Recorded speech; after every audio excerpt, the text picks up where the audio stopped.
여러분은 결국 이걸 통과해서 지나가던지 아예 정말 다 포기하고 나는 모르겠다 하며 살던지 이 둘 중 하나를 선택해서 이 열등감을 해소해야, 그래야 사람이 마음 편하게 웃으면서 행복하다는 감정을 느끼면서 살아갈 수 있다는 겁니다.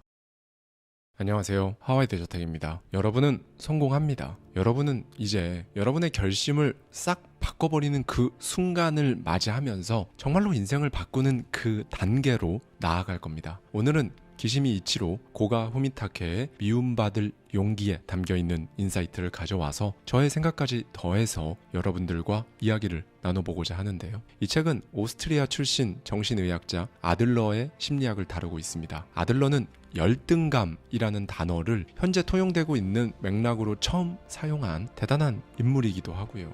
네, 사람이 인생을 살아가는데 사람답게 못 살게 만드는 방해 요소엔 크게 세 가지가 있어요. 트라우마, 열등감, 인간관계. 네, 트라우마, 열등감, 인간관계. 사실 이 세 가지만 해결되어도 여러분이 원하는 삶을 향해 나아가는데 정말 엄청나게 도움이 될 겁니다. 그래서 오늘은 이 트라우마와 열등감을 싹 없애는 시간을 갖고 내일 2부를 통해 진짜 그놈의 인간관계, 모든 문제의 원흉인 이걸 어떻게 바로 잡을지 살펴보는 시간을 가질게요. 네, 여러분, 사람 안 변한다 이런 말이 나오는 이유는 단 하나입니다. 바로 그 사람의 마음속에서 끊임없이 변하지 않겠다고 결심했기 때문이에요. 다시 한번 말씀드리겠습니다. 사람이 변하지 않는다는 말이 자꾸 회자되는 이유는 본인 스스로가 변하지 않겠다고 결심을 해서 그렇습니다. 아니, 이게 뭔 소린가 싶으시죠? 여기 몇 년째 자기 방에 틀어박혀서 아무것도 안 한 채로 지내는 한 청년이 나옵니다. 이 친구의 마음만큼은 밖으로 나오고 싶겠죠. 자기 일도 하고 싶을 겁니다. 내친 김에 성공도 하고 싶고요. 그런데 이 친구는 왜 밖으로 안 나올까요? 사람들이 말하길 자세한 사정은 모르겠으나 가정이나 학교, 직장에서 괴롭힘이 있었다고 합니다. 네, 일종의 트라우마 때문에 이렇게 됐다는 거죠. 자, 특정 트라우마 때문에 이 청년이 이렇게 방에 틀어박혀 지낸다. 자기 마음과는 무관하게 이렇게 산다. 즉, 청년의 상태는 모든 게 다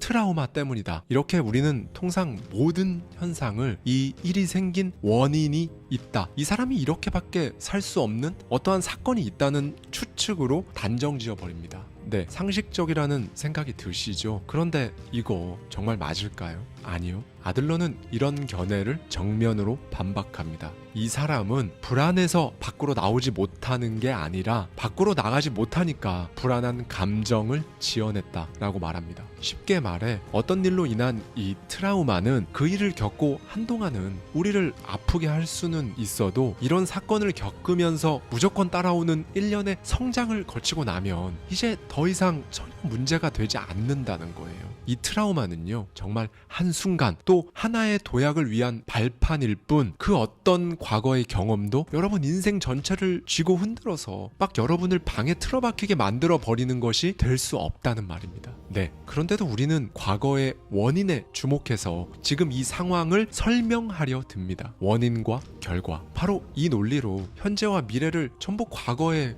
묶어둔 채로 여러분이라는 사람을 수동적으로 만드는 거예요. 이제 이걸 결정론이라고 한다면 저자는 인생을 목적론으로 봐야 한다며 일침을 날립니다. 그러니까 누군가 밖으로 나오지 못하고 있다면 이 사람에겐 밖으로 나갈 수 없다는 목적이 있는 거고, 그 목적을 달성하는 수단으로 이제 불안과 공포라는 감정을 끌어들여서 그 목적을 뒷받침한다는 거죠. 네, 사람들은 인생을 거대한 이야기로 인식하기 때문에 소위 절절한 인과 법칙, 그러니까 사연이 담겨있는 전개로 이야기를 풀어가길 바라는 경향이 있어요. 과거의 그 영향으로 내가 이렇게 됐어, 이렇게 말하는 건 어쩐지 사람들 마음을 사로잡기도 하면서 매력 있는 스토리니까요. 그런데 실제 현실은 달라요, 여러분. 우리가 딛고 있는 이곳은 여러분이 직접 만들고 여러분이 생각해서 상상한 대로 여러분 눈앞에 실제로 펼쳐지는 현실입니다. 과거의 끈적한 감정, 부정적인 기운에 얽매여서 앞으로 나아가지 못하는 건 오로지 이 감정의 늪을 잘 활용해서 어떤 작품을 써야 할 때, 그러니까 절절한 발라드를 만들거나 예술 작품을 탄생시켜야 할 때는 정말 유용하다고도 말씀드렸었죠. 이런 목적이 아니라면 이 감정, 이건 이제 내 거 아닌데, 난 이제 안 그런데? 그냥 이렇게 말해 보십시오. 이렇게 말하면서 무시해 버릴 필요가 있다는 거죠. 네, 여러분이 경험한 것들은 그 어떤 것도 그 자체로 여러분이라는 한 사람을 바로 규정할 수 없어요. 그저 그 경험에 여러분이 어떤 의미를 부여하는지, 이게 정말로 진짜 정말로 중요한 겁니다, 여러분. 이 부분에 있어서는 사실 이게 전부예요. 인간은 누구나 변하길 원합니다. 길 가는 사람 중 아무나 붙잡고 물어도 저는 이런 부분이 좀 변했으면 좋겠어요 라고 말하거든요. 도대체 왜 모두가 변하고 싶어 할까요? 아무나 변하기 어려워서 그래요. 만약 우리가 진짜 쉽고 간단하게 그냥 변할 수 있다면 변하고 싶다고 굳이 말하지도 않을 겁니다. 그래서 우리는 일상생활을 조금씩 계속 변화시켜보죠. 변하고 싶기 때문에 이것도 해보고 저것도 해보면서 내가 변하려면 뭘 해야 하지? 계속 재고 따지면서 생활에 변화를 주거든요. 그렇게 조금씩 변화하는가 싶다가도 금방 또 제자리로 다시 돌아와요. 인생을 바꾸겠다는 결심을 하지 않아서 그렇습니다. 일상생활보다 훨씬 더 상위에 있는 여러분의 인생, 여러분이라는 사람 그 자체, 여러분의 잠재의식, 이걸 바꾸겠다는 결심을 하지 않아서 그래요. 네, 설령 자유가 없어도 오늘의 여러분이라는 사람을 만든 바로 그 잠재의식에 익숙해져서 변하지 않고 사는 게 솔직히 더 편할 수 있습니다. 일상에서 생활 양식은 금방금방 바꾸기 편한데 저 깊숙한 곳에 여러분이라는 사람의 정체성, 그러니까 잠재의식은 바꾸기가 너무 어려워 보이기도 하고요. 그 다음에는 이제 무슨 일이 일어날지 불안하죠. 그 과정이 생각했던 것보다 더 힘들고 그러면 어떡하나. 그냥 지금 이대로 살면 눈앞에 닥친 일들 처리하면서 눈앞의 결과만 보면서 고민하지 않아도 되니까요. 그래서 결국 이대로 사는 거 어쨌든 조금이라도 더 편하고 뭔가 안심이 됩니다. 그리고 이 모든 과정들을 통해 밖으로 나오는 것 자체가 정말 더 어려워지는 거고요. 마치 한 3, 40년 된 엔진이 장착된 차를 계속 타고 있는 거랑 똑같아요. 바꾸고는 싶은데 일단 시간도 없고 엄두도 잘 안 나고요. 그래서 그냥 간단하고 눈에 보이는 엉뚱한 튜닝만 하고 있는 거랑 똑같다는 거예요. 뭐 차는 잘 가죠. 가긴 가는데 잡소리도 많이 나고 덜그덕거려요. 경고등도 막 뜨고요. 네, 여러분, 결국 이 지점에서 우리 인생의 선택지는 정확히 딱 두 가지예요. 1. 내가 변하기로 결심하면서 생기는 불안함을 선택할 것인지, 2. 변하지 않아서 따르는 불만을 선택할 것인지. 불안함을 선택할 수 있으신가요? 정말로 이제는 불만이 아니라 불안함을 선택할 의지가 있으세요? 과거에 불만에 쌓여있던 여러분을 청산하실 건가요? 정말로 그렇게 하시겠어요? 그러면요, 여러분, 시작하세요. 제가 말씀드리는 100번 쓰고 100번 말하기, 오늘부터 바로 하는 겁니다. 당장 행동을 하라고 이곳저곳에서 정말 많이 말하죠. 그런데 이렇게 말하는 거에 가장 치명적인 약점이 하나 있어요. 만약 그걸 지키지 못했을 때 그때 찾아오는 죄책감, 열등감, 패배감이 엄청나다는 거예요. 그래서 상황이 더 악화되는 경우가 많습니다. 실제로요. 됐어, 몰라, 이런 거는 나랑 원래 안 맞아, 이렇게 되는 거예요. 여러분이 이런 마음이 드는 건 저도 너무 안타깝고 싫거든요. 자, 그러면 허들을 확 낮춰보겠습니다. 여러분 스스로에게 오늘 딱 3분만 시간을 주는 거예요. 100번? 아니요, 한 번만 쓰세요. 여러분이 원하는 모습, 원하는 삶, 정확히 딱 그 한 문장을 딱 한 번 적어보십시오. 이건 진짜 어렵지 않잖아요. 자, 여기 소설가를 꿈꾸면서 글 한 줄 안 쓰는 사람이 있습니다. 그의 말에 따르면 바쁘대요. 일단 오늘은 아니라고 하고요. 한 줄만 쓰라고 하는데도 시간이 없다고 합니다. 원고를 완성하지 못하니까 그 원고를 어딘가에 응모할 기회 자체가 없다고 푸념하기도 하고요. 그런데 이제 여기서 완전히 신선하고 새로운 개념으로 이 사람의 심리를 분해할 수가 있거든요. 이 사람은 응모하지 않음으로써, 그러니까 시작하지 않음으로써 할 수 있다는 가능성을 남겨두고 싶은 것일 수도 있다는 겁니다. 즉, 남들한테 평가를 받는 것, 그러면 막 깨지고 상처받을 수 있잖아요. 우리도 마찬가지일 수 있어요. 여러분이 원하는 내 모습, 그거 썼다가 그거 혹시라도 안 되면 어떡해요? 내가 그걸 원하고 그렇게 하겠다고 마음 먹은 걸 아는 사람들이 가족이든 누구든 있는데 혹시 안 되면 어떡하지? 무섭거든요. 사람들이 그거 안 된다고 했지, 이런 말 할 게 눈에 훤히 보이고요. 그러면 이제 여러분 자존감은 어떻게 챙기나요? 그렇게 되느니 차라리 일단 시간이 없다 없다라고 말해버리는 편이 낫다는 결론이 나는 겁니다. 시간만 있으면 하겠다. 환경만 딱 갖춰지면 한다. 난 재능은 있으니까. 이런 심리의 기저에는요, 지금은 아니지만 난 할 수 있다는 심리가 깔려 있는 거거든요. 굉장히 많은 분들이 이런 말을 정말 꽤 많이 합니다. 나는 머리가 막 똑똑하고 그런 사람이 아니라 못해. 나는 가방끈이 짧아서 그거 못해. 자, 여기서도 인과관계가 들어가 있어요. 마치 어떤 중차대한 어떤 원인 때문에 내 상황이 이렇다고 설명하는 거잖아요. 스스로 뭘 안 하고 있는 상태를 납득시키는 거죠. A라서 B를 할 수 없다. 여기에는 여러분, 열등감에서 오는 이상한 우월감까지 막 다 섞여 있는 거예요. 그러니까 학력만 높으면 나는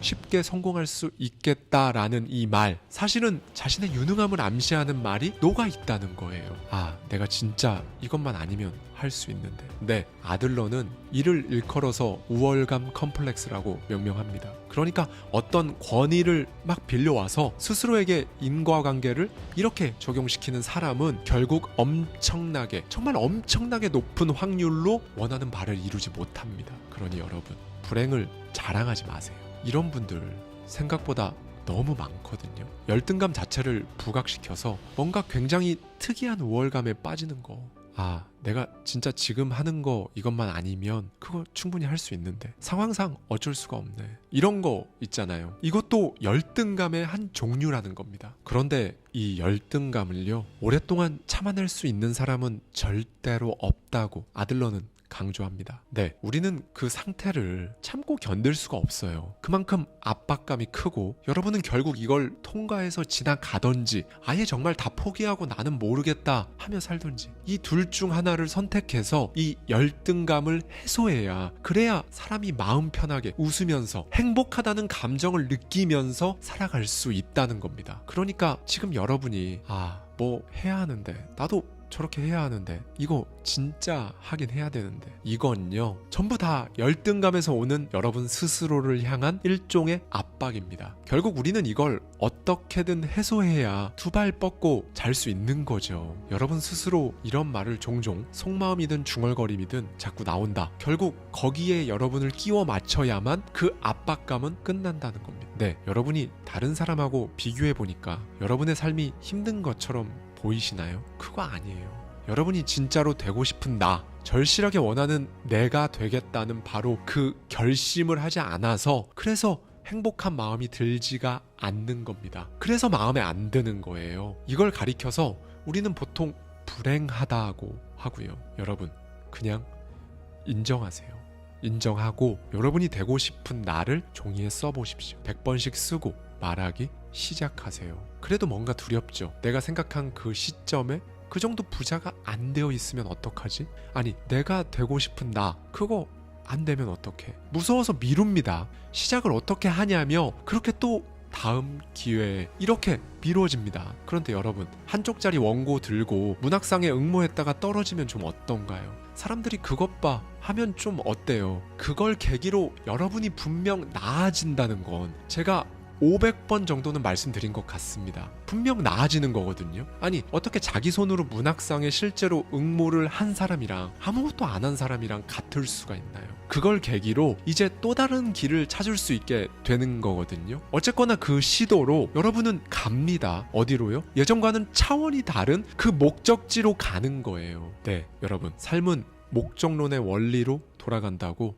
저자는 또 한 번 강조합니다. 여행객들이 북극성 하나에 의지해서 길을 찾아가듯이 우리도 길잡이 별 하나 띄워놓고 그냥 그 길을 가는 거예요. 타고난 내 기질에 맞는 내가 바라는 나, 잃어버려서 안 되는 지침, 내 이상향, 그 길잡이 별 하나 두고 가는 겁니다. 그 방향으로 그냥 가다 보면 어느 순간 도달하는 거고요. 저자는 말합니다. 머리 위에 스포트라이트 하나 켜놓고 춤추듯이 그 길을 가라. 바이올리니스트를 꿈꾸는 사람이 동경하는 악단에 들어가기 위해 맹 연습을 하고, 열심히 공부한 사람이 시험에 합격하고, 부단하게 투자 공부를 하고 투자를 해 나아간 사람이 몇 년 후 경제적인 결실을 얻게 되고, 지금 여기에 스포트라이트 하나 켜두고 춤추면서 그냥 가는 겁니다. 막 견디고 그러는 게 아니라요. 그러다 문득 주위를 둘러보면 그래, 내가 결국 처음 생각했던 그 목적지에 와 있네 하는 거죠. 스포트라이트를 켜는 이유는 간단해요. 안 켰을 땐 밝기가 애매해서 여러분의 과거가 슬쩍슬쩍 보이거든요. 막 눈길을 주거든요. 그러지 말고 머리 위에 엄청나게 강렬한 빛, 그거 하나가 지금의 나를 딱 눈이 부실 정도로 밝게 비춰주고 있으면 아무것도 안 보입니다. 그냥 딱 지금의 내 상태, 여기에 집중할 수 있는 거죠. 그렇게 바이올린에 미쳐서 그것만 보고 간 사람이 전문 연주자가 되어 있을 거고요. 글에 미쳐 그것만 보고 간 사람이 대단한 작가가 되어 있을 거고요. 너무 당연한가요? 그냥 당연하게 거기에 도달하는 것, 길잡이 별 하나 잡아놓고 그 길을 가는 것, 그게 바로 성공입니다. 여러분의 목적은 뭔가요? 방에 틀어박힌 그 청년은 아직도 밖에 나가지 않는 그게 목적일 겁니다. 여러분은요? 여러분의 지금 상태가 가리키고 있는 목적은 도대체 무엇인가요? 되고 싶은 나를 두고, 내가 간직한 그 목적을 두고 할 수 없는 이유를 이리저리 찾아다니는 게 더 고달픕니다. 인생이 점점 더 안 행복해져요. 여러분이 목적으로 가는 그 길은 진짜 명료해야 합니다. 그래야 생각이 뚜렷해지니까요. 그거 하나만 생각하고 그렇게 가는 삶이 지금 이런저런 핑계 생각하고 있는 때보다 훨씬 더 낫다고, 이건 정말 제가 확실하게 말씀드립니다.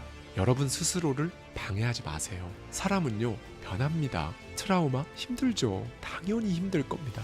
그런데 제가 드리고 싶은 말씀은, 여러분이 가고자 하는 길, 되고자 하는 모습, 살고자 하는 삶과는 상관이 없다는 거예요. 지금 여러분의 환경과도 관계가 없어요. 지금까지 인생에 무슨 일이 있었던 간에 앞으로 여러분이 직접 만들어갈 앞으로의 인생엔 정말 아무런 영향을 미치지 못합니다. 네, 더 이상 단점에 주목하지 않으셨으면 좋겠어요. 왜냐하면 그건 여러분이 스스로 나 자신을 좋아하지 말자라고 결심하는 거거든요. 네, 여러분, 인생에 필요한 건 교환이 아니에요. 아, 난 이게 부족해. 난 이런 가정 환경이 없어. 난 이게 참 별로야. 하면서 우리는 이 단점들을 가지고 더 나은 수준으로 교환하고 싶어 하거든요. 난 가정이 불우해. 그래서 유복한 가정 환경이 조성된다면 그걸 하겠다. 이거는요, 유복한 가정 환경하고 나의 시작, 도전, 결심을 맞바꾸고 싶다는 겁니다. 여러분, 그런데 제가 항상 말씀드리지만 그 어떤 인생이든 대가 없는 인생은 없어요. 모든 인생은 결국 스스로 고쳐 나가는 겁니다. 교환의 논리? 없어요. 인생을 교환을 하겠다는 건 흥정을 하겠다는 건데, 누구랑 어떻게 어디서 흥정을 할 수 있을까요? 명백히 너무나 아까운 시간 낭비죠. 고칠 수 있습니다. 그냥 여러분이 여러분 스스로를 고치면 돼요. 책을 통해, 영상을 통해 그 방법을 다 알려드리고 있습니다. 그러니 이제는 이렇게 말해보세요. 이상한 열등감 혹은 이상한 핑계, 트라우마로 인한 안 좋은 감정, 이런 게 올라오면 이제 그거 내 거 아니야 라고 속으로 말하는 겁니다. 입 밖으로 소리내서 말하셔도 좋고요. 나는 나를 안 좋아한다는 내면의 그 말들, 바뀌지 않겠다고 했던 결심들, 이제 그것들은 여러분의 것이 아닙니다. 시간을 내세요. 여러분 스스로를 마주하는 시간을 가지십시오. 나한테 어울리는 나, 진짜로 되고 싶은 나를 그냥 적으세요. 10분? 어쩌면 5분, 1분이면 하실 수 있잖아요. 그래야 진정한 나를 찾을 수 있습니다. 그리고 그렇게 과거에서 벗어나는 거. 막 웅장하고 위대한 큰 성공이 아니더라도 이렇게 해야 비로소 인생이 피는 겁니다. 오늘은 이걸 꼭 기억해 주셨으면 좋겠어요. 변하지 못하는 건 스스로 변하지 않겠다고 다짐한 그 결심 때문에, 단지 그것 때문이라는 걸 말이죠. 그 결심의 방향만 정반대로 딱 틀어버리시면 여러분은 변한다, 성공한다고 말씀드리고 싶었습니다. 여러분 갈 길만 가셨으면 좋겠어요. 눈치 보지 마시고요. 인정받으려는 욕구 버리세요. 여러분 스스로가 여러분을 인정하면 됩니다. 오늘 이 문제를 제대로 다룸으로써 여러분의 성공에 방해되는 요소를 싹 없애버리도록 해보겠습니다. 저번 쇼펜하우어 영상 혼자 잘 살아라는 주제로 이야기를 한 적 있었는데요. 이렇게나 많은 분들이 사람과의 관계에 어려움을 겪고 계시는구나 라는 생각이 들어서 오늘은 정말로 이놈의 인간관계, 이 영상 하나로 끝을 낼 수 있도록 진짜 제대로 낱낱이 한번 분해하겠습니다. 여러분, 혹시 사람이 왜 고독한지에 대해 한번 생각해 본 적 있으신가요? 진짜 사람은 왜 고독할까요? 우리를 둘러싼 타인, 사회, 그러니까 공동체가 있잖아요. 이러한 것들로부터 소외되고 있다고 느끼는 즉시 사람은 고독해져요. 네, 우리는 고독을 느끼는 것조차 타인을 필요로 하는 겁니다. 그러니까 저와 여러분, 우리는 결국 사회라는 것 안에서 비로소 내가 되고 개인이 된다는 거죠. 본질적으로 타인의 존재를 전제로 하기 때문에 다른 사람들 없이 사는 건 일단 원칙적으로 불가능해요. 제가 많이 말씀드린 셀프 고립도 인생의 특정한 시기, 즉 몇 주,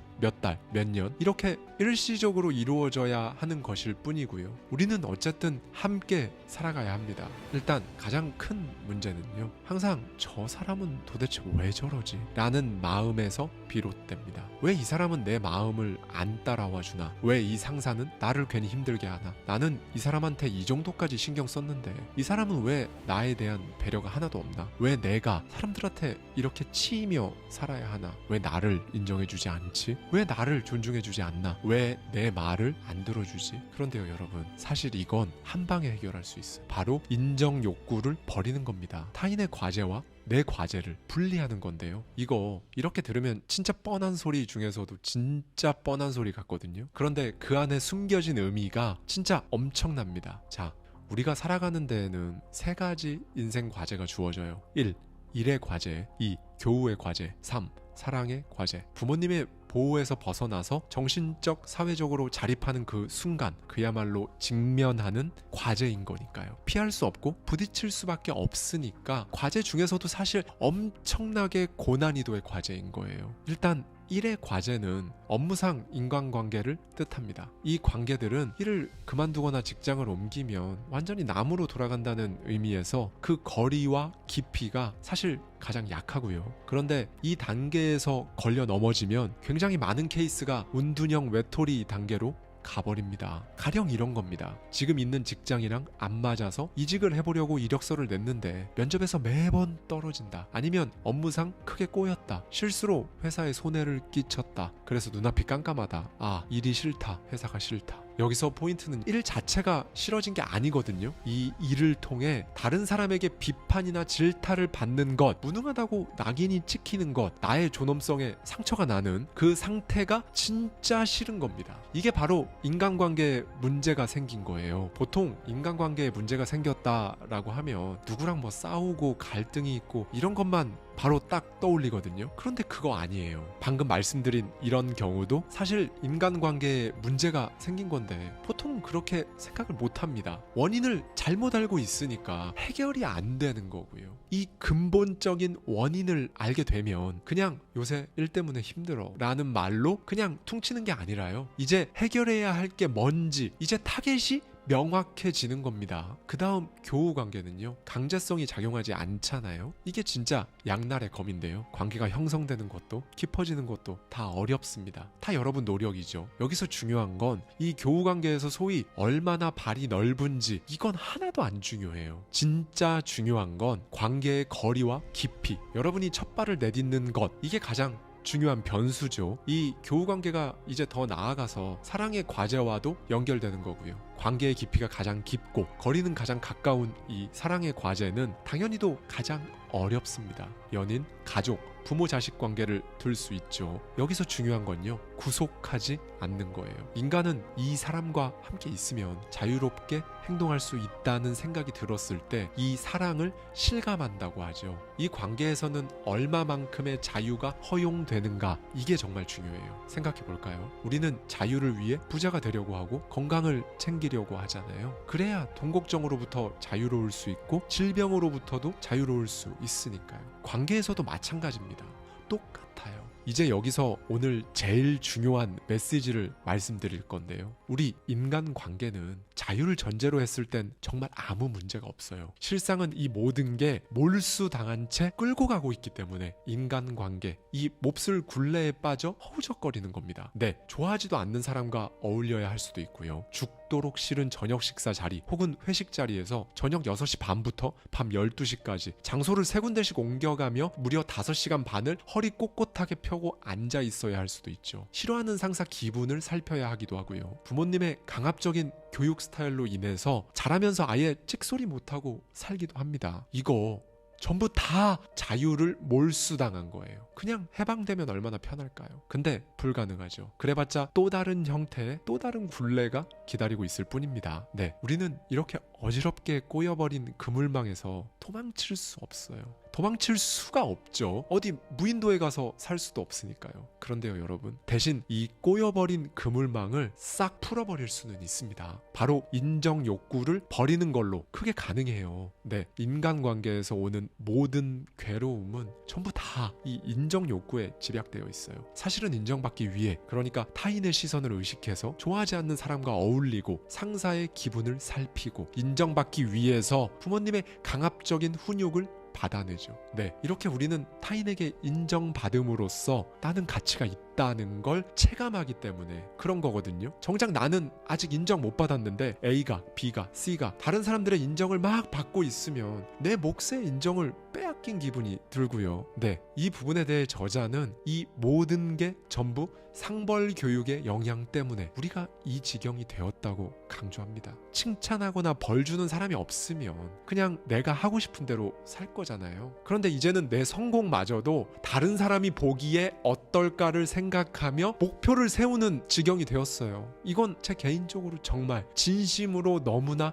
안타깝게 생각합니다. 타인의 기대는 만족시킬 필요가 없습니다. 뭐 그렇다고 남들 눈살 찌푸리게 만들며 살라는 의미가 아닌 건 아실 거고요. 타인의 기대를 만족시키는데 정작 내가 불만족스러우면 어떻게 해야 하나요? 내 삶, 여러분 삶인데 그냥 일평생 타인의 기대만 만족시키는 거, 그거 맞는 걸까요? 왜 여러분 스스로는 만족시켜주지 않으시나요? 과제를 분리하셔야 합니다, 여러분.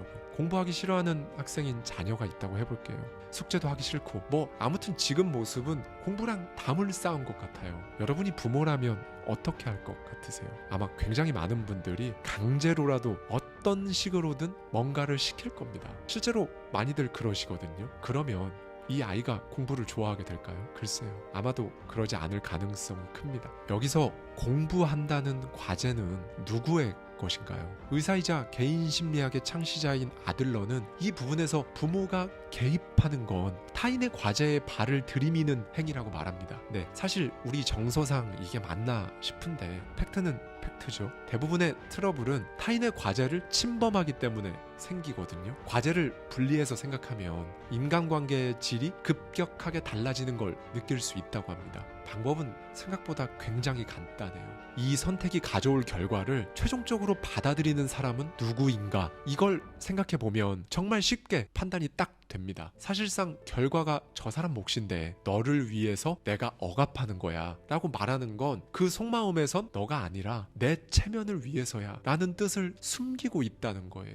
그렇다고 방임주의를 권하는 건 아닙니다. 방임은 내 소중한 사람이 뭘 하는지도 모르고 알려고도 하지 않는 태도를 말하니까요. 내가 관심을 둔 인물이 뭘 하는지 알고 있는 그 상태에서 그저 지켜보는 것, 그 사람이 자신의 과제를 알아차리고 해결하려고 할 때 비로소 응원해주는 것, 이게 바로 과제를 분리하는 겁니다. 이런 속담이 있죠. 말을 물가에 데려갈 수는 있지만 물을 마시게 할 수는 없다. 여러분의 노력과 상관없이 여러분을 싫어하는 사람이 있다고 해볼게요. 그런데 그건 그 사람 과제죠. 나를 싫어하지 않았으면 좋겠다 라고 바라는 건 여러분의 과제이지만 여러분을 싫어하느냐 마느냐 하는 건 그 사람의 과제라는 거예요. 여러분은 거기 개입할 수 없습니다. 말을 물가로 데리고 가는 건 할 수 있어도 거기서 그 말이 물을 마실지 안 마실지 정하는 것 명백히 그 사람 몫입니다. 그리고 당연히 그 결과도 그 사람이 책임지는 거고요. 그 사람이 여러분을 싫어해서 오는 자기 파괴적인 생각들, 안 좋은 컨디션, 이 모든 건 여러분이 책임지는 게 아니라 그 사람이 책임지는 거예요. 그러니 여러분은 동요할 필요가 없습니다. 여러분, 누군가를 싫어해 보신 적 있으시죠? 이건 정말 사람이면 누구나 다 경험이 있을 겁니다. 누군가를 진짜 싫어할 때 가장 고통받는 게 누굴까요? 그 생각을 직접 하고 있는 내 스스로. 여러분 스스로가 진짜 가장 고통스럽습니다. 자기 자신에게 가장 안 좋은 결과로 나타나요. 이 포인트에서 진짜 이걸 꼭 기억해 주셨으면 좋겠습니다. 여러분, 무엇보다 누군가 여러분을 싫어한다 해도 여러분이라는 사람의 가치는 무너지지 않습니다. 여기 여름이든 겨울이든 18도를 유지하는 우물이 있어요. 보통 우물물의 온도는 1년 내내 18도 정도를 유지한다고 합니다. 누가 측정하든 똑같이요. 그런데 여름에 마시는 우물은 차갑게 느껴지고 겨울에 마시는 우물물은 따뜻하게 느껴져요. 네, 우리는 이렇게 정말 언제나 주관적인 해석이 들어간 세계에 살고 있습니다.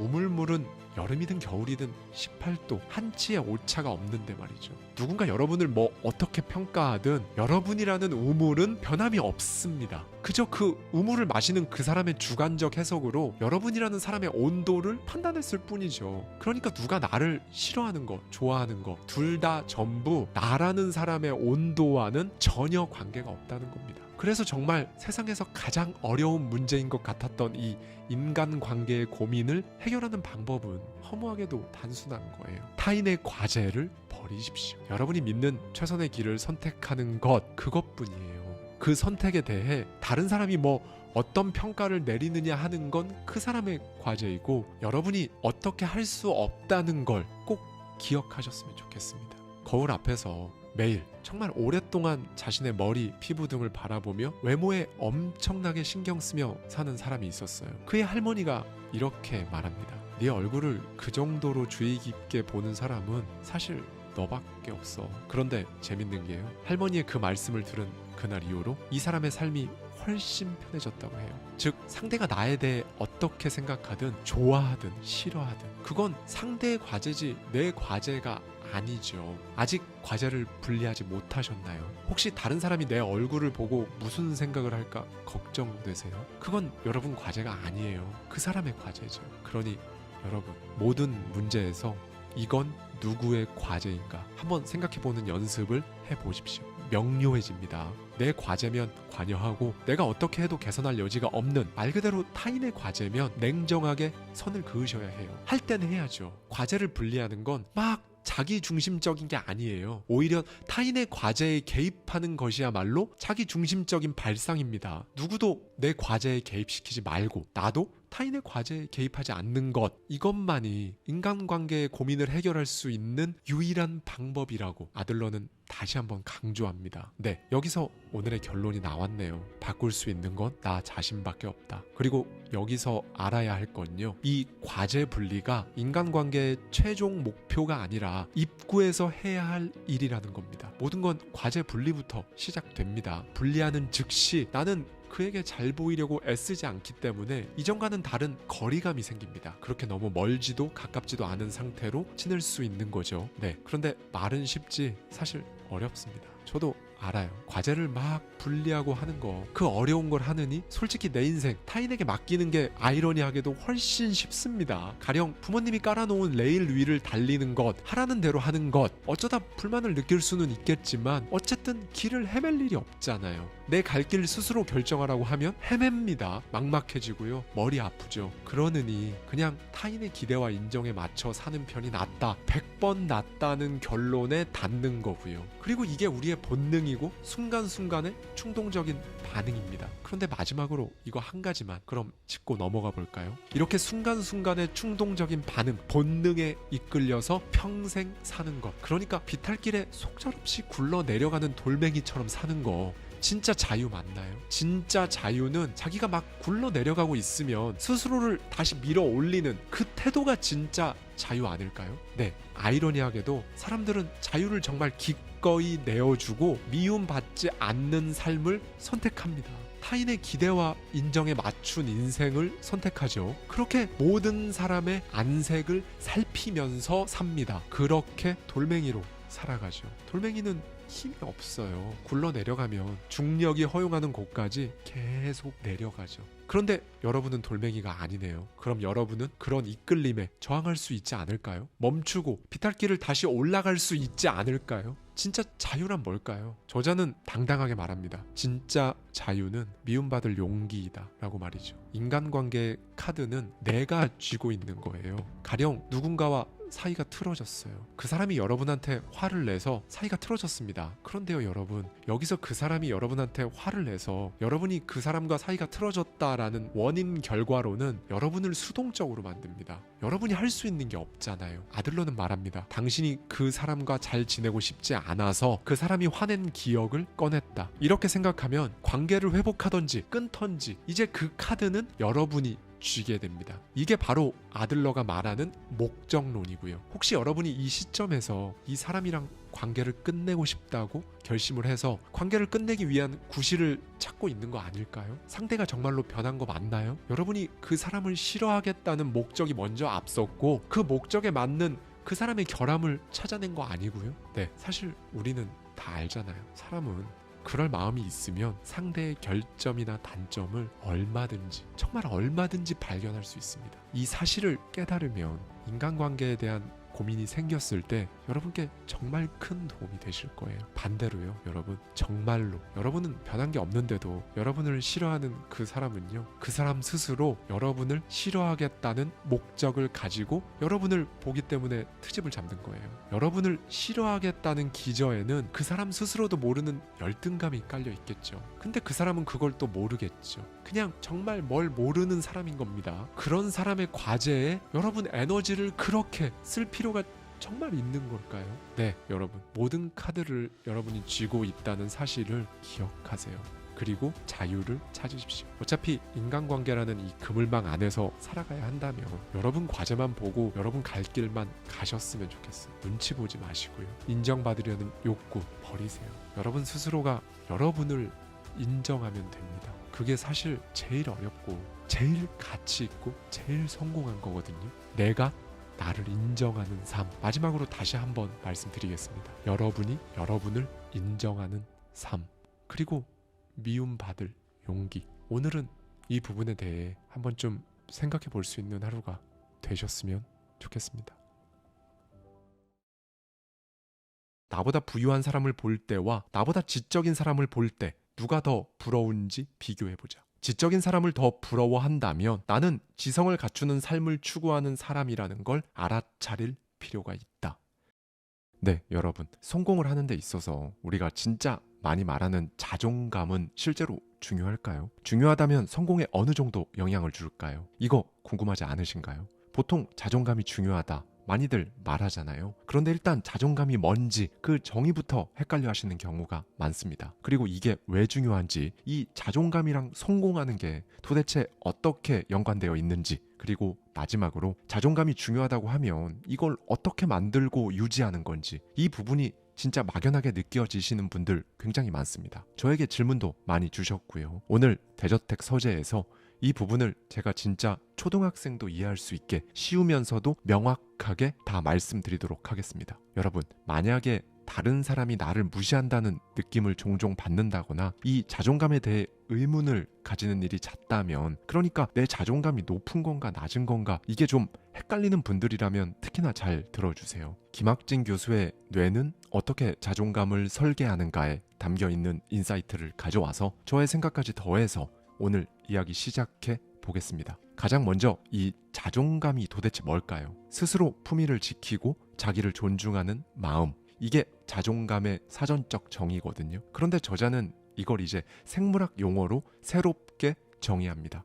저자는 이렇게 말해요. 기본적으로 자기를 인식한다는 것은 결국 나와 내가 아닌 다른 것을 구분한다는 의미이다. 이 자기라는 개념은 다른 사람과 나의 관계를 인식하는 첫 번째 조건이라고 할 수 있다. 내가 생존하기 위해 환경을 적절히 활용하고 있다는 느낌, 일명 자기감이라고 한다. 이 문장을 환경 대신 사회적 환경이라고 할 수 있는 타인으로 바꿔 읽으면 그게 바로 자존감의 개념이다. 내가 자기감을 높이기 위해 환경을 바꾸려고 하거나 세상에 대한 기대를 조정하듯이 자존감을 높이기 위해서는 타인을 바꾸려고 하거나 타인에 대한 기대를 조정한다. 이 조정이 잘 돼서 적절한 결과를 얻는다면 자존감은 곧바로 균형을 이룬다. 하지만 조정이 미흡하거나 과하면 자존감은 곧바로 불균형 상태에 빠질 것이다. 자존감에 불균형이 오면 내가 타인을 무리하게 바꾸려는 과정에서 폭력을 행사하기도 하고, 내가 타인의 기대를 너무 부정적으로 추측하는 바람에 자기 혼자 우울증이나 불안에 시달리기도 한다. 우리는 보통 자존감이라고 하면 자신을 존중하는 마음, 그러니까 내가 나를 얼마나 귀하게 여기고 아끼는지, 그렇게 생각하는지 이 정도로만 생각해 왔잖아요. 그런데 저자의 생물학적 정의에 따르면 내가 살아가기 위해 다른 사람을 적절하게 잘 활용하고 있다는 느낌이라고 하는데요. 그리고 자존감 불균형을 해소하거나 애초에 불균형이 되는 걸 예방하기 위해서는 자기 감정 인식이 중요합니다. 일단 이 자존감 불균형이 왜 오는지 알아야 할 텐데요. 뇌의 알로스테시스라는 기능 때문입니다. 이거 이름만 이렇지 하나도 안 어려워요. 그냥 이런 개념이 있다는 정도만 아시면 됩니다. 이 기능은 일명 신체 항상성, 그러니까 우리 몸이 밸런스를 유지할 수 있게 해주는 기능인 거예요. 예를 들어서 우리는 배가 고플 것 같은 느낌이 들면 최대한 빨리 배를 채울 수 있는 걸 먹으려고 하잖아요. 그냥 이겁니다. 우리가 살아남기 위해 뇌는 생존과 번식이라는 궁극적인 이 목적을 달성하기 위해 신체 항상성, 즉 균형을 유지하고요.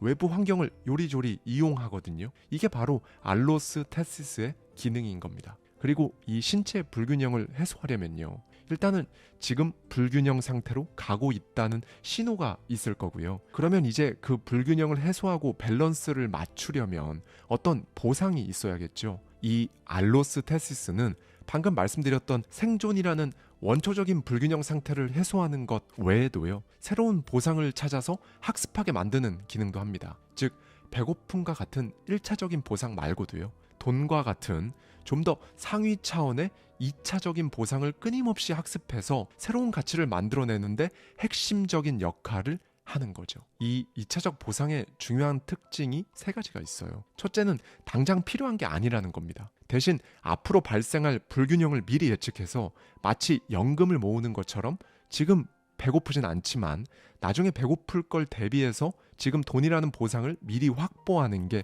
대표적이죠. 더 중요한 특징이 있는데요. 바로 효율성입니다. 이게 무슨 말이냐? 예를 들어 돈이 있으면 우리가 뭐 배고프고 춥고 어디에 살고 이런 걸 하나하나 고민할 필요가 없잖아요.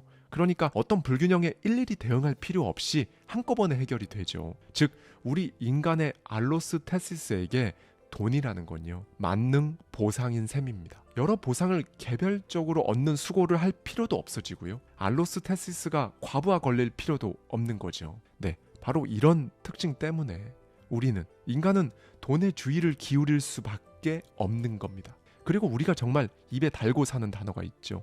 스트레스. 이 스트레스는 이 신체 항상성에 위협을 주는 모든 것들에 대한 여러분의 반응을 뜻하는데요. 예를 들어 직장에서 누군가 여러분을 싫어하고 있는 상황이라고 해볼게요. 그러면 여러분은 항상성의 위협을 받았으니까 일단 스트레스를 받습니다. 그런데 이 알로스테시스는 스트레스 상황이 일시적이었다가 바로 없어지면 괜찮은데요, 이제 이게 길어지면 과부하에 걸려요.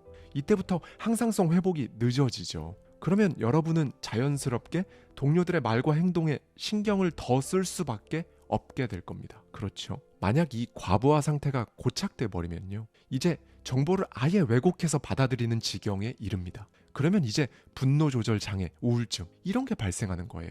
모든 상태값은 결국 불균형에서 온다는 겁니다. 돈도 똑같아요. 여러분이 생각하는 돈에 대한 균형점, 그러니까 이 정도 경제적 수준은 되어야 한다라는 게 분명히 있는데 계속 그 선을 맞추지 못하고 그게 지속되면 이제 불균형이 발생하는 거죠. 그리고 이렇게 돈에 대한 여러분의 알로스테시스는 과부하에 빠져버리는 겁니다. 여기서 인간의 알로스테시스가 바라는 2차적 보상에 대한 3번째 특징이 나오는데요, 바로 영속성이에요. 네, 사라지지 않는다는 겁니다. 우리는 1차적 보상에서는 배고프면 먹고 먹으면 바로 그 욕구가 해소되잖아요. 그런데 이 2차적 보상에 대한 갈망은요, 결코 사라지지 않는다는 겁니다. 이게 의미하는 건 뭘까요? 돈과 명예 같은 2차적 보상은요, 훨씬 더 장기적이고 지속적인 동기를 만들어내지만 포만감처럼 딱 해소되는 게 아니라는 점에서 우리를 힘들게 만들기도 합니다. 여기서 중요한 건 이겁니다, 여러분. 저자는 이렇게 말해요. 따라서 2차적 보상은 처음에 학습하긴 어려워도 일단 학습하면 그 어떤 1차적 보상보다 훨씬 더 강력하게 각인되어 우리 행동을 지배한다. 여기서 저자는 행복 호르몬이라고 불리는 도파민이 2차적 보상과 관련해서 가장 좋은 예라고 강조하는데요. 사실 도파민은 단순히 쾌감을 주는 보상 자체에 반응하는 게 아니에요. 이게 무슨 소리냐? 엄밀히 말하면 기대한 보상과 실제로 주어진 보상 간의 차이, 즉 보상 예측 오류에 반응한다는 거죠. 확 와닿게 말씀드리면 그냥 이겁니다. 여러분이 예상한 것과 다르게 전혀 예측 못한 상황에서 갑자기 맛있는 음식이라는 보상을 받으면 도파민 세포가 강하게 반응한다는 거죠. 그래서 우리는 생각지도 못한 이 행운을 일생에 걸쳐 평생 기대하며 살아갑니다. 그렇죠. 예상 못한 발견, 예상 못한 즐거움, 예상 못했던 보상, 이런 상황에서 도파민이 훨씬 강하게 분비된다는 건요, 이 도파민이 단순 쾌락에 무조건 반응하는 게 아니라 예상했던 것보다 보상이 훨씬 좋을 때, 즉 보상 예측 오류 상황일 때 강하게 반응하니까 그런 거예요. 그리고 이것들은 잠시 아주 강렬하게 우리에게 행복감을 선사한 다음에 빠르게 사라져버립니다. 왜 그런 경험 다들 있으시죠, 여러분? 태어나서 피자를 처음 먹어봤을 때, 태어나서 처음으로 라면을 먹었을 때, 이때 와, 이렇게 맛있는 음식이 이 세상에 있었다니, 이렇게 느꼈을 거거든요. 그런데 이제 그 이후로 아무리 맛있는 피자와 라면을 먹어도 처음으로 먹었었던 그때만큼의 감흥이 오질 않잖아요. 그러니까 그 어떤 행복감도요, 이 매일이라는 시간이 겹쳐 지나가는 동안 또 서서히 줄어듭니다. 이 부분에서 저자는 이렇게 말해요. 따라서 행복은 그 찰나의 경험을 추구하는 일이 아니라 절제의 시간을 오래도록 쌓는 노력일 수밖에 없다. 행복은 그 경험을 향해 다가갈수록 도리어 더 멀어질 수밖에 없고, 단념하며 돌아서려는 그 순간 어깨를 잡아채며 느닷없이 선물을 안긴다. 네, 그래서 우리는 끊임없이 더 강렬한 보상을 찾습니다. 그리고 그게 바로 타인이라는 사회적 보상이에요. 이 보상에 대한 욕구는요, 우리 안에 알로스테시스가 작동하는 거라서요, 우리가 아무리 떼어놓으려고 해도 떼어놓을 수가 없는 거죠. 타인과의 관계, 나아가 인정을 추구하는 욕구는 그냥 본능입니다. 아주 어린 아기 때부터 배가 고프거나 어디가 아프거나 이런 신체의 불균형을 겪을 때 이걸 해소해 준 건 우리 부모님. 결국 타인이었기 때문에 타인과 잘 지내고 싶은 사회적 보상은 2차적 보상 중에서도 우리가 가장 먼저 학습하는 보상인 거죠. 네, 그래서 우리는 사람들로부터 좋은 평가를 얻는 것에 신경을 쓸 수밖에 없고 타인의 반응에 그토록 민감하게 반응하는 겁니다. 그런데 이제 문제는 여기서 시작돼요.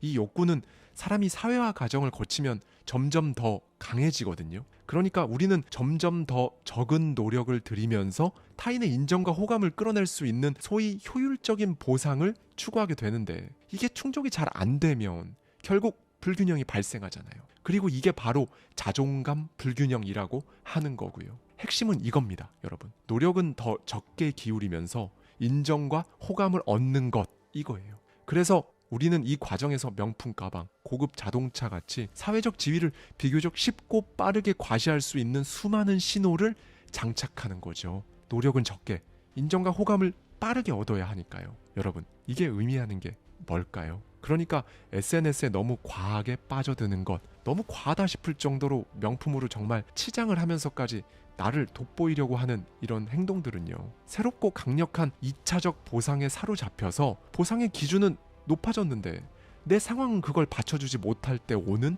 자존감 불균형, 한마디로 자존감이 낮은 상태에서 오는 행동이라는 거예요. 그리고 무서운 건요, 이제 여기서도 만족할 수준으로 보상에 갖춰주지 못하면, 그러니까 자신의 상황이 그걸 받쳐주지 못하는 상태가 장기화되면요, 다른 사람이 무슨 말, 무슨 행동을 한다고 해도 나를 무시한다고 생각하게 되고 불쾌해하고 걱정에 휩싸이는 이른바 알로스테시스의 과부하 상태에 빠지게 되는 겁니다.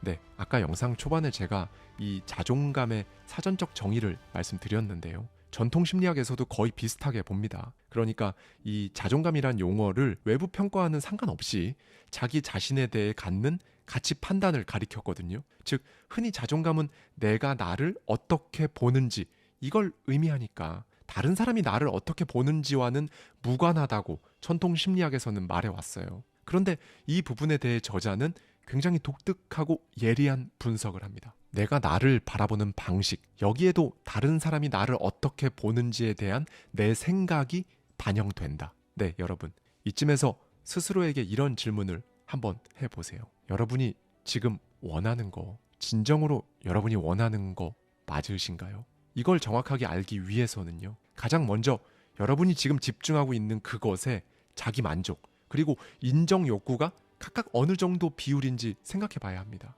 이건 진짜 100% 내가 원해서 하는 거니까 라며 시작했지만 어느 순간 여러분 스스로도 모르게 여러분이 일생에 걸쳐 학습한 타인의 욕망을 욕망하고 있는 건 아니신가요? 아니면 반대로요. 그저 타인의 칭찬을 얻기 위해 행동을 계속 수정해 가며 만들어낸 소위 착한 나가 매 순간 타인의 시선을 의식하고 비난을 피하기 위해 자기 행동을 계속 구속한다면 그건 진짜 한없이 약한 나를 만들어내고 있는 거거든요. 만약 그렇다면요. 일단 혼자서 조용히 시간을 가지라고 저자는 말합니다. 제가 저의 책 더 마인드에서 말씀드렸던 셀프 고립의 개념이죠. 아니면 일반적으로 흔히 말하는 명상도 좋고요. 특정한 외부 자극에 지나치게 몰입해서 균형점을 잃어버린 그 상태를 늘어진 기타줄에 비유한다면요. 혼자서 가만히 있어보는 시간은요. 기타줄을 다시 팽팽하게 당기는 작업이라고 저자도 강조합니다.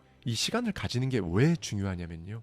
외부 환경에 무작위로 다 반응해버리는 게 아니라 여러분 안에 항상성 유지에 꼭 필요한 외부 자극만 선별해서 반응할 수 있게, 즉 뇌를 더 튼튼하게 만드는 방법이니까 중요한 거예요. 그리고 여러분의 감정을 정확히 인식해보세요. 이 말은 많이 들어보셨을 텐데요. 네, 알로스테시스 과부하, 즉 자존감 불균형을 해소하는데 이만한 해결책은 없다고 저자와 심리학계는 정말 강하게 이야기를 합니다. 그리고 뇌과학이 필요한 순간은 바로 이 지점이에요. 그런데 내가 내 감정을 정확히 인식하는 거, 그거 어떻게 하는 거지? 막연하게 느껴지시죠? 감정을 정확히 인식한다는 게 도대체 뭐고 이게 무슨 도움이 되는가? 자, 여기 다소 충격적이고 민감한 실험이 하나 있습니다. 남녀 참가자를 모집해서 세 그룹으로 나누고 어려운 수학 문제를 풀게 했어요. 첫 번째 그룹에게는 이 실험은 그냥 단순히 문제 해결 능력을 알아보기 위한 것이다 라고 알려줬어요. 그 결과 남성과 여성 간 점수는 차이가 없었습니다. 두 번째 그룹에게는 이렇게 말했어요. 수학 문제를 풀 때 성별 차이가 실제로 존재하는지 알아보기 위한 연구이다. 그 결과 남성이 여성에 비해 굉장히 높은 점수를 보인 겁니다. 그리고 마지막 세 번째 그룹에게는 이렇게 말했어요. 이 시험을 보는 동안 초조하거나 불안한 감정을 느낀다면 그건 시험을 볼 때는 원래 그런 감정이 든다는 고정관념 때문이지 실제 시험 결과와는 아무런 연관이 없습니다. 라고요. 이 세 번째 그룹에서는 남녀 간 점수 차이가 없었습니다. 이 실험 결과에 대해 저자는 이렇게 말합니다. 이 실험 결과를 살펴보면 실험 자체를 수학 문제를 푸는 능력이라 지칭하고 성별 차이를 알아보기 위한 실험이라고 했을 때 여성 참가자는 평소보다 저조한 점수를 보였다. 반대로 고정관념에 의한 불안감을 사전에 설명했을 때는 성별 간 차이가 없었다. 두 번째 그룹과 세 번째 그룹만 놓고 보면 동일한 실험 조건에서 고정관념에 대한 안내만 추가했더니 문제를 푸는 능력 차이가 생겼다가 사라진 셈이다. 그러니까 이겁니다, 여러분. 자기 감정의 원인을 정확히 이해하면요. 그 감정이 유발하는 편향된 사고나 행동을 막아주는 거예요. 여러분이 지금 느끼는 불안감이 사실은 여러분이 지닌 고정관념이나 편견 때문일 수 있겠구나라고 딱 인식하는 것만으로도 보이지 않는 감옥에서 탈출할 수 있는 거죠. 네, 여러분. 감정을 인식한다는 건 결국 이런 겁니다. 우리는 현관문을 나서서 엘리베이터 버튼을 누르고 지하철역에서 교통카드를 찍고 지하철을 타기까지 그 수많은 과정에서 알게 모르게 선택이란 걸 하잖아요. 그런데 만약 개찰구에서 교통카드를 찍는 순간 사용 불가 카드라는 오류 메시지를 받으면 어떨까요? 아마 지갑을 확인해보고 내가 지금 찍은 게 교통카드가 아니고 다른 카드였구나 바로 알아낼 겁니다. 그리고 다음 날이 되면 오늘의 그 상황을 되풀이하지 않기 위해 내 선택이 정확한지 점검하겠죠. 그냥 이거랑 똑같아요. 감정이라고 해서 어렵게 생각할 필요가 전혀 없습니다. 교통카드 잘못 찍은 그 상황을 반복하지 않기 위해 점검하고 교통카드만 따로 빼서 가지고 다니는 식으로 조정해 나가잖아요. 감정도 이렇게 하는 겁니다. 내가 자꾸 이 감정이 든다. 이 감정 왜 들지? 이 감정을 안 들게 하려면 이렇게 해봐야겠다. 조정해 보는 겁니다. 처음엔 당연히 쉽지 않죠. 교통카드는 눈에 보이고 손으로 잡을 수 있지만 감정은 그렇지 않잖아요. 그런데 처음에 이게 잘 안 된다고 보통 할 생각조차 안 하시거든요. 그러면 매일 출근길마다 지하철역에서 교통카드 오류 매일 뜨는데 그냥 그대로 계속 살아가는 거랑 똑같은 겁니다. 되게 이상하잖아요. 그런데 우리는 감정에 대해서는 그렇게 안 한단 말이죠. 처음엔 감정을 알아채고 점검하고 조정하고 이거 당연히 잘 안 될 겁니다. 그런데 감정뿐만 아니라 이 세상에 뭘 하든 처음엔 다 잘 안 되거든요. 2번 하고 3번 하고 오늘 하고 내일도 해보고 이러다 보면 메타인지 능력이 생기는 거예요. 이 능력을 이렇게 조금씩 키우다 보면요. 어떤 사람이 되는지 한번 볼까요? 만약 여러분에게 화가 나는 상황이 딱 닥쳤을 때 바로 확 열받아서 화를 내는 게 아니라요. 한 발짝 떨어져서 지금은 화를 좀 내야 하는 상황이네 라고 한번 판단을 하는 습관, 능력이 생겼잖아요. 그러면 이제 적절한 단어와 말투로 상황을 만들어낼 수 있는 그야말로 상황을 여러분 마음대로 선택하는 그런 사람이 되는 겁니다. 이건 진짜 생존, 상황에 적응하는 거 여러분이라는 사람이 발전하고 성장하는데 엄청나게 유리한 사람으로 변했다는 걸 의미하는 거예요. 네, 여러분. 제가 지금까지 말씀드린 모든 과정은요.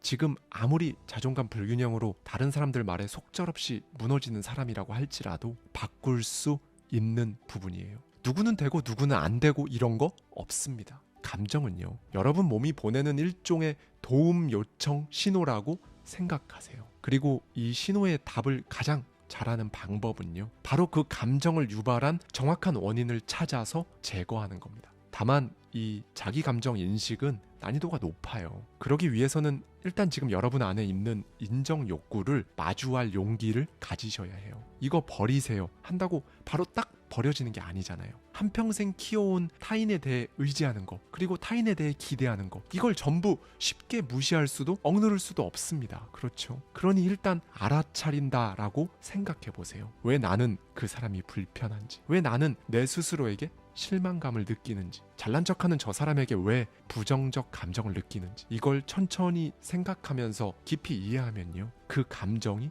누그러집니다. 이건 진짜 엄청난 효과가 있어요. 꼭 한번 해보세요. 오늘 영상은 저자의 마지막 말로 마치도록 하겠습니다. 나의 감정이 반응하는 상황과 대상을 유심히 살피다 보면 나의 가치관과 만나게 된다. 내가 살아가면서 무엇을 중요하게 여기고 무엇을 추구하는지 새삼 깨달을 수 있다. 나보다 부유한 사람을 볼 때와 나보다 지적인 사람을 볼 때 누가 더 부러운지 비교해보자. 지적인 사람을 더 부러워한다면 나는 지성을 갖추는 삶을 추구하는 사람이라는 걸 알아차릴 필요가 있다.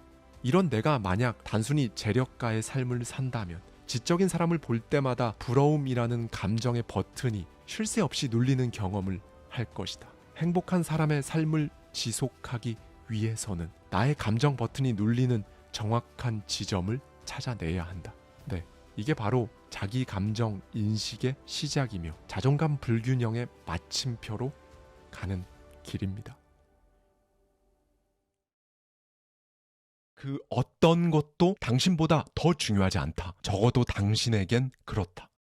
오늘 이야기는 여러분을 완전히 허수아비로 만들어버리는 감정과 행동, 그리고 그걸 유발하는 그릇된 생각들을 없애는 것에 관한 겁니다. 사실 아주 건강한 사람이라면 아니 이 정도 이야기는 나도 하겠다라고 생각할 수 있어요. 네, 맞습니다. 이 책의 저자처럼 정신과 의사여야만 인생 잘 사는 대원칙을 이해할 수 있는 건 아니니까요. 학위도 필요 없습니다. 강의실이나 책에서 배우는 것도 아니고요. 그저 자신의 행복을 위해 정성을 기울이는 걸로 배울 수 있는 것들이 분명히 있습니다. 그리고 여러분은 날마다 그 노력을 해야 하고요. 자, 오늘 제가 전해드릴 메시지를 끝까지 다 들으시고 나서 이 정도 이야기는 나도 하겠다라는 생각이 여전히 들 것인지 같이 한번 확인해 보시죠. 한 문장도 걸을 것이 없는 대저택 서재. 오늘은 무려 전 세계 1억 명의 인생을 바꾼 심리학자 웨인 다이어의 행복한 이기주의자에 담긴 나를 진짜로 사랑하는 방법. 누군가는 듣고 싶어 하지 않지만 모두가 한 번은 꼭 들어야 하는 깊은 인사이트를 풀어갑니다. 당신은 당신의 감정을 스스로 선택할 수 있는 능력이 있다. 여기서 중요한 건 선택이다. 이미 내렸거나 아직 내리지 않은 선택의 관점에서 삶을 들여다보라. 그러면 당신의 현재 모습, 당신의 현재 감정에 대한 모든 책임을 당당하게 당신의 어깨 위에 올려놓게 된다. 한층 행복해지고 멋진 삶을 산다는 건 막 유별난 게 아니다. 그저 내 앞에 아직 열려있는 선택들을 훨씬 더 잘 깨닫게 된다는 것을 의미한다. 그렇다. 오늘은 이 선택에 대한 이야기를 할 것이다. 당신 당신은 당신이 내린 선택의 총합이다. 적당한 양의 동기부여와 노력만 있으면 누구나 자신이 원하는 것은 무엇이든 될 수 있다고 나는 감히 말한다. 위대한 사람이란 무엇인가? 사람들이 다들 이성을 잃고 헤매는 상황 속에서도 차곡차곡 자기 실현을 이룰 수 있는 능력이다. 뒤를 돌아보라. 늘 당신 뒤를 따라다니는 또 다른 당신 자신이 보일 것이다. 딱히 붙일 만한 이름도 없으니 그를 죽어있는 나라고 불러보자. 당신은 그를 두려워할 수도 있고 당신에게 득이 되는 방향으로 이용할 수도 있다. 선택은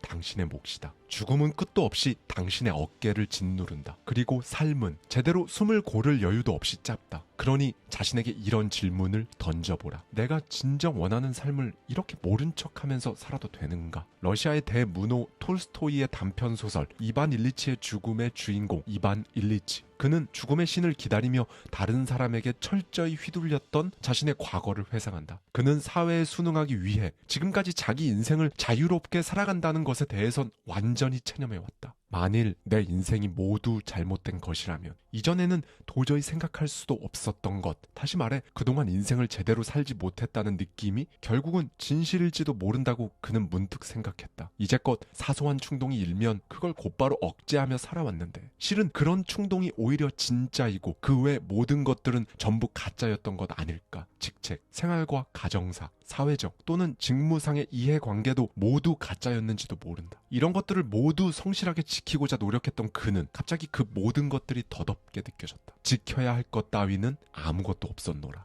대체 언제까지 죽어있을 작정인가? 이렇듯 죽음을 넘나드는 통찰을 지니고 있으면 우리는 스스로 결정을 내릴 수 있다. 내가 실제로 감당해낼 수 있을까 하는 걱정, 불안, 미심쩍음, 그리고 정말이지 제대로 살고 있는 것처럼 보이는 다른 사람들에 대한 열등감도 떨쳐버릴 수 있다. 요컨대 나의 삶이다. 내가 원하는 대로 살자. 자신의 의지대로 살아가려면 먼저 매우 그릇된 통념에서 벗어날 필요가 있다. 가장 잘못된 통념은 똑똑함에 관한 것이다. 우리는 나와 다른 이의 인생을 저울질한다. 사회가 똑똑함이라고 부르는 여러 복잡한 문제를 해결하는 능력, 읽고, 쓰고, 계산하고 빠른 시간 안에 해결하는 능력으로 저울질하는 것이다. 그러므로 똑똑함에 대한 통념이 성취의 진정한 잣대라고 단정짓는다. 그러나 내가 일하고 있는 지금의 정신병원에서는 남들이 추켜 세우는 똑똑한 환자들로 넘쳐난다. 그들을 보고 있으면 무슨 생각이 드는 줄 아는가? 하여간 똑똑함에 참된 척도는 이 순간을 얼마나 제대로 사느냐. 그것은 바로 지금일 뿐이라는 것을 아는 사람들의 몫이구나 하는 것이다. 적어도 덧없는 불행을 선택하지 않는다면 똑똑한 사람인 것이다. 행복을 선택하면 신경질이라는 걸 막아낼 수 있는 궁극의 방패를 얻게 된다. 이상하게 들리겠지만 애초에 신경질 같은 건 존재하지도 않는다. 실제로 신경은 성질을 부리지 않는다는 말이다. 인체를 해부해 놓고 눈을 씻고 들여다봐도 성깔을 부리고 있는 신경은 어디에도 보이지 않는다. 고로 정말 똑똑한 사람들은 신경질을 내지 않는다. 스스로를 통제할 수 있기 때문이다. 똑똑한 사람들은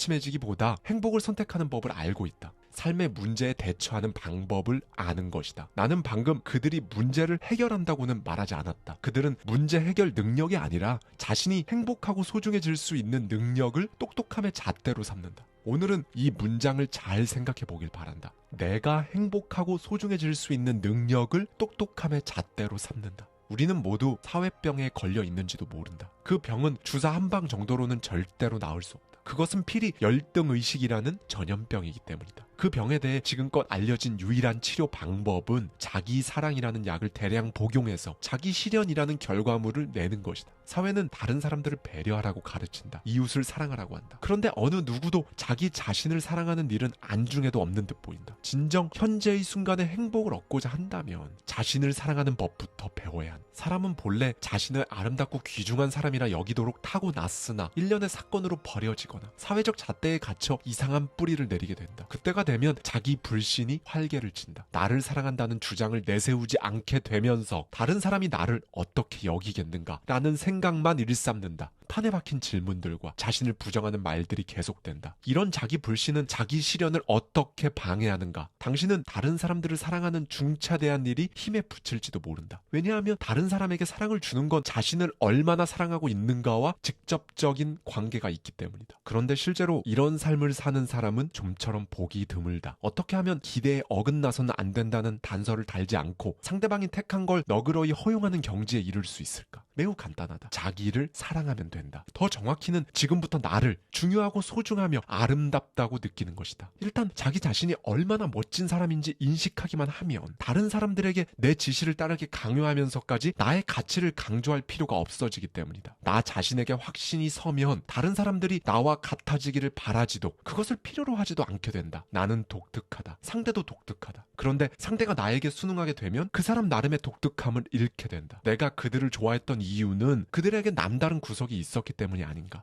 이 독특함을 깨닫는 것부터가 똑똑함의 시작이다. 행복하고 소중해질 수 있는 인생의 첫 관문이다. 그렇게 자신을 사랑하는 일을 잘하게 되면 어느새 다른 사람들을 사랑하게 된다. 자연스럽게 넉넉해진다. 불을 쌓으려면 더 내어줘야 한다는 말을 들어봤을 것이다. 이 말이 도저히 마음에 와닿지 않고 마냥 어려웠다면 당신은 당신 자신을 사랑하는 법부터 다시 배워야 한다. 그러니까 나 스스로를 소중하게 대하지 않으면, 당신 스스로 사랑받지 못하는 사람 취급을 하면 다른 이에게 사랑을 베푼다는 건 애초에 불가능해진다. 확실히 말하겠다. 그건 불가능하다. 이게 불가능하면 재정적인 상황 또한 나아지지 않는다. 왜? 돈이라는 건 결국 남에게 가치를 파는 일로서 생기는 것이기 때문이다. 남들에게 필요한 가치를 만들려면 그들의 입장에서 봐야 한다. 그들의 입장에서 생각해 본다는 건 매우 어려운 일이다. 나를 소중히 대하지 않으면 불가능한 일이다. 결국 자존감이 돈을 만든다는 의미다. 내 환자 중 노아라는 환자가 있었다. 아내와 자식들을 끔찍하게 사랑했건만 사랑한다는 말을 하지 못했다. 만에 하나 나도 사랑해 라는 응답을 가족들에게 받지 못하면 자신의 가치 전체가 무너져 내릴 것 같아서. 노아가 자신이 사랑받는 사람이라는 전제에서 출발했다면 문제 자체가 달라졌을 것이다. 그가 사랑의 메아리를 듣던 못 듣던 상대방의 대답은 자기 고유의 가치와 무관한 것이기 때문이다. 당신은 이걸 알아야 한다. 당신은 상대방의 사랑을 원할지 모르지만 당신이라는 사람의 가치가 만들어지는데 상대방의 사랑은 반드시 필요한 게 아니라는 것. 사람들은 대부분 자신을 사랑할 줄 아는 능력이 필요하고 그걸 키우겠다고 말하면서 정작 이리저리 시험대에 오르다가 자신에게 뿜어져 나오는 불행한 감정에 못 이겨 스스로를 못마땅하게 여기고 다시 땅굴로 들어가 버린다. 그렇다. 모든 불행의 원인은 여기서 시작된다. 그렇다면 스스로를 망치는 행동을 계속하는 이유는 도대체 무엇이란 말인가? 일단 자신을 싫어하는 이유와 그 생각이 계속 유지되게 만드는 심적 구조를 이해하면 공략에 나설 수 있다. 아마도 자기 자신에 대한 평가보다 다른 사람이 말해주는 평가를 통째로 받아들이는 편이 수월하기 때문일 것이다. 자신을 사랑하려 들지 않는 사람들의 생각 속으로 들어가 보자. 당신이 사랑받지 못하는 이유에 대해 굉장히 익숙한 변명들을 하고 있진 않은가? 혹은 퇴짜를 맞거나 거절할 가능성을 미연에 제거하기 위해 지금 이대로가 훨씬 속편하다고 생각하진 않는가? 다른 사람들로부터 연민이나 관심을 얻고 싶어 하지 않는가? 당신이 불행한 것에 대한 탓을 돌릴 희생양이 많지는 않은가? 혹시 당신 자신보다 다른 사람을 훨씬 중요하게 생각하는가? 여기서 중요한 이야기를 하겠다. 사람은 자기 스스로 가치가 없다고 단정짓는 순간 성장하거나 개선되거나 더 행복하기 위한 모든 노력을 할 필요가 없어진다. 그러면 인생에서 얻을 수 있는 최대의 보상은 현상 유지다. 이런 생각들이 쌓이면서 자신을 깎아내리게 되는 상태를 지속시킨다. 애써 일어서려는 것보다 주저앉아 있는 것이 훨씬 덜 위험할 뿐더러 속도 편하다. 다른 사람들이 점점 안이 꼽고 꼴보기 싫어질 것이다. 그러나 진심으로 생각해보라. 사람이 당신이 살아있다는 유일한 증거는 성장이다. 이건 나이를 따지지 않는다. 자신을 사랑하며 성장하는 걸 모른 척하는 건 죽은 삶을 살겠다고 작정하는 것이나 다름없다. 언제 어떤 상황에서도 자기 혐오가 자기 사랑보다 더 건전할 수는 없다. 중요한 것은 내 감정을 통제하겠다는 당신의 의지다. 아직도 지금 당신의 불행을 당신이 선택한 것이 아니라고 생각하고 있다면 이런 상황을 상상해보라. 오랫동안 방에 혼자 갇혀 있어야 한다든가, 반대로 사람들로 미어터지는 엘리베이터 안에 며칠 동안 계속 서 있어야 한다든가, 엄청나게 오랜 시간 동안 특히 싫어하는 음식만 억지로 먹도록 강요당한다든가, 불행한 감정을 떨쳐낼 때까지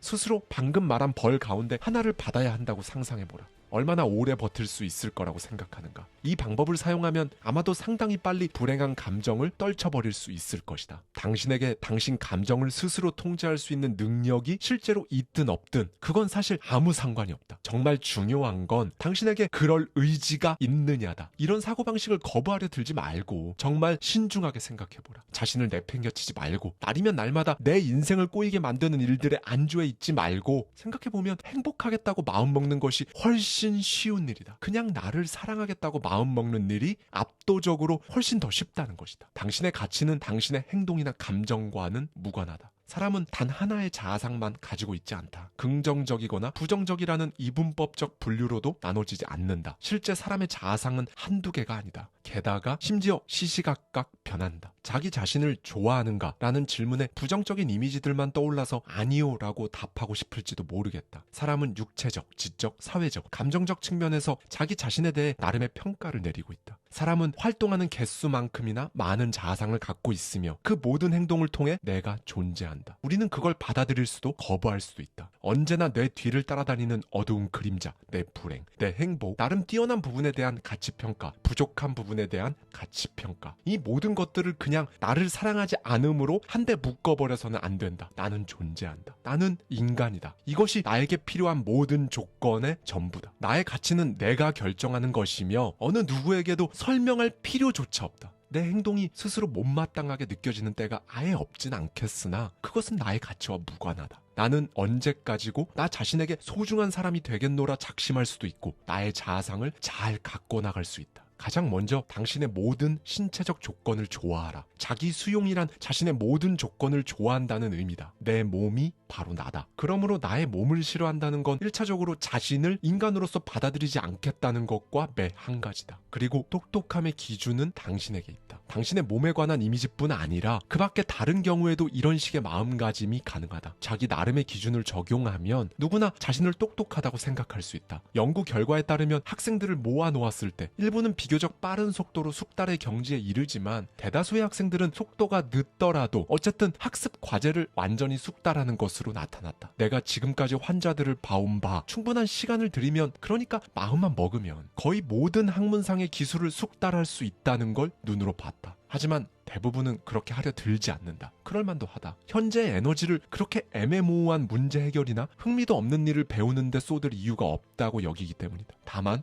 이건 확실히 하자. 당신은 얼마든지 원하는 만큼 똑똑해질 수 있다. 이 전제를 못마땅하게 생각하는 것이 자기경멸이다. 이 자기경멸은 당신에게 치명적인 결과를 안겨줄 뿐이다. 선택은 언제나 당신의 몫이다. 미지에 대한 두려움이라는 오류지대는 언제든 새롭고 가슴 설레는 일들에게 자리를 내어줄 준비가 되어 있다. 일단 길에 들어섰다면 당신이 어디로 가고 있는지 세세히 알 필요 없다. 그러니 모든 선택의 기준은 나다. 세상은 눈길 닿는 곳마다 의무천지다. 독특한 개인은 자신을 등지고 스스로 동의한 적도 없는 일련의 규칙과 원칙, 의무에 끌려다니고 있다. 자신에게 유리한 것과 불리한 것을 제대로 분별도 못한 채 말이다. 인성 편향이 자기 내부가 아닌 외부에 더 기울어져 있는 사람이 전체의 75%에 달한다. 참 안타까운 사실이다. 자신을 통제하는 중심이 외부에 있다는 건 무슨 의미인가? 왜 기분이 나쁜가? 라는 질문에 부모님이 나를 구박해. 내 친구들이 날 좋아하지 않아. 운이 안 따라줘서. 라고 답한다면 그 사람은 외적 범주에 드는 사람이다. 반대로 왜 기분이 좋냐고 물으면 친구들이 잘해줘서, 운이 트여서 라고 대답하는 사람 역시 외부에 내가 있는 사람이다. 다른 사람들에게 지나치게 신경을 쓰다 보면 자기 자신을 잃고 비난 혹은 영웅숭배라는 양극단의 행동에 빠지게 된다. 그런데 이걸 잊으면 안 된다. 영웅은 당신, 자기 자신이다. 흑백 논리라는 덫이다. 나의 중심이 외부에서 내부로 옮겨지면 비난이나 영웅숭배 행위에서 자연스레 벗어나게 된다. 지금 내가 말하는 옳고 그름의 문제는 종교적, 철학적, 도덕적인 옳고 그름과는 아무 관계가 없다. 그저 옳고 그름에 대한 당신 생각이 당신의 행복을 어떤 식으로 방해하는지 한번 살펴보자. 옳다는 말에는 어떤 방식으로 일을 하면 반드시 성공한다는 보장이 암시되어 있는데 이건 말도 안 되는 생각이다. 어떤 선택을 내릴 때 그 선택이 무언가 다른 결과나 훨씬 효과적이고 합리적인 결과를 가져올 수 있을까에 대해서는 생각해 볼 수 있다. 그러나 그것이 옳고 그름의 문제라고 생각하는 순간 나는 항상 옳게 행동해야 하며 안 좋은 사람이나 상황이 오면 나는 불행해질 것이라는 함정에 빠진다. 올바른 선택만 해야 한다는 이 생각은 미지의 세계를 피하고 확실성만 구하는 태도와 관련이 있다. 흑과 백, 네와 아니오, 성과 악, 옳고 그름, 세상을 이렇게 양극단으로 딱 잘라 나누려고 하는 이분법적 성향인 것인데 실제 현실에서는 이 두 부류에 꼭 들어맞는 것은 거의 없다. 이 양극단 성향은 결혼 생활 등 관계에서 확실히 드러난다. 대화를 나누다가도 결국 어느 한쪽이 옳고 다른 한쪽이 그르다는 결론으로 귀결되니까. 당신은 언제나 자기가 맞다고 생각하지? 라는 말은 단골 메뉴다. 당신은 혹시 선택을 내리는 것이 버거운가? 그렇다면 그건 옳고 그름의 이분법적 성향이 낳은 산물이다. 그러므로 당신이 원하는 삶을 현실로 구현하는 건 옳은 선택을 내리는 능력과는 아무 상관이 없다는 것이다. 당신이 어떻게 살아가기로 했든 감정을 어떻게 다스리느냐가 현재 당신이 얼마나 짜임새 있고 행복하게 살고 있는가를 알 수 있는 훨씬 좋은 척도다. 마음 한구석에 절대 따르고 싶지 않은 의무가 있다면 따르지 마라. 앞으로 있을 당신의 모든 선택에 옳고 그름이라는 이 범주가 없어지는 순간 선택을 내리는 일이 예전보다 한층 수월해질 것이다. 그 어떤 것도 당신보다 더 중요하지 않다. 적어도 당신에겐 그렇다. 우리는 자신의 많은 부분을 포기하며 산다. 사회에 대한 반항심을 길러야 한다고 말하는 게 아니다. 여전히 오늘도 당신의 하루가 남의 관심을 끌기 위한 행동 내지 누가 맞다 틀리다 말하는 행동으로 이루어져 있다면 그러지 말고 다른 사람이 아닌 당신 스스로가 주도하는 삶으로 꾸려가기를 호소하고 있는 것이다. 자신에게 충실하게 되면 외부의 그 어떤 지원도 요청할 필요가 없다. 그런 것들은 당신에게 알아서 끌려올 테니까. 심리적으로 복종된 삶을 떠나라. 당신을 외부에서 내부로 원래 있어야 할 제자리로 가져오는 것이다. 당신의 행동을 스스로 평가하고 스스로를 신뢰하면서 그때그때 끌리는 대로 선택을 내리는 즉흥적인 사고를 연습하라. 마음 가는 대로 당신만의 행복의 노래를 부르는 것이다. 행복이란 모름지기 어떤 것이어야 한다는 공식 자체를 만들지 않기를 바란다. 시인 도리스 워셰이의 새로운 방향이라는 시가 있다. 머나 멀리 여행을 떠나고파라. 내 영혼 안에 있는 기쁨에 닿고 싶기에 내가 알고 있는 한계를 바꾸고 내 정신과 영혼이 자라는 것을 느끼고 싶기에 생활하고 존재하고 살아가고파라. 내 안의 진실에 귀를 기울이고 싶기에. 감사합니다. 지금까지 하와이 대저택이었습니다.